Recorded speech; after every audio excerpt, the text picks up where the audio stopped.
We've been talking for years about the need to create 21st century skills for our young people, but we haven't really talked about another critical element, and that is how important it is to have a generation of 21st century leaders. 21st century learning is exciting because you're talking about pushing kids further than they've been before. So the whole idea that education is not just rote learning, it's not just memorizing details and facts.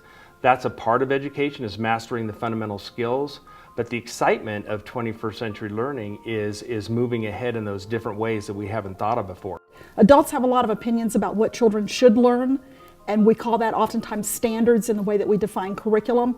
The reality is that the old style kind of teaching that I would describe as the traditional 20th century teaching, teacher in front of a teaching wall, kids in rows, passive learning, is really over. In this day and age, that it's kids active, it's kids engaged, it's kids being able to find out whatever it is that they need at any moment in time in order to be able to accomplish whatever jobs they want to accomplish, whether it's in school, out of school, in careers, in college. Building a leadership team is extremely important. I have to be able to trust each one of my assistant superintendents and deputy superintendents to be independent leaders of their own portion of the organization, and also so concerned about the overall performance of Fairfax County Public Schools that they're compelled to work with one another across silos. There are a lot of great ideas out there, but how do you bring it to scale in a large district or even in a small district? And I think the answer is that you have to think big and start small, because we know that when you take those best people, those early adopters, those innovators,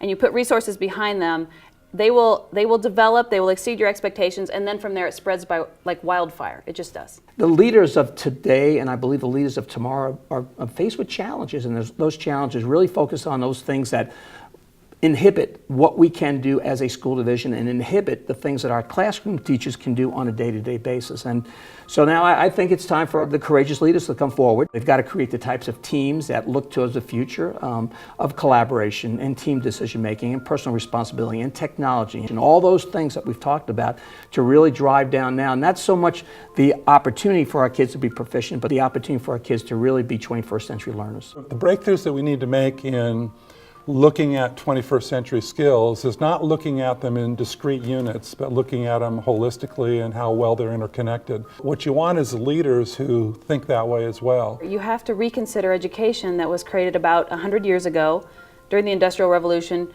for the Industrial Revolution. Certainly that is not the day that our students are going to live in, and so you have to start rethinking, you know, what is it that we want our students to know and be able to do, and how do we want to teach them in a way that produces sustainable learning. I think you need to have people that really represent an understanding that it's about the team, and they understand what teamwork looks like, that they're not there to promote their own agenda, but they're there to find what's the pathway that we need to take in order to be able to meet the agenda for our team to be as successful as possible. And I define our team as being the kids, the parents, the teachers, the principals, the folks in central office, the bus drivers, everybody in the divisions on that team. So as leaders, what do we do to support each other to lead that team? As difficult as this current period in education policy is, 5, 10, 15 years from now, more and more districts are going to look and say, well, we need 21st century education. Are there models? And you know what? The leaders that step forward today are the ones that are going to be the beacons then and say, yes, we've been doing this 5, 10, 15 years. We'd be glad to help you.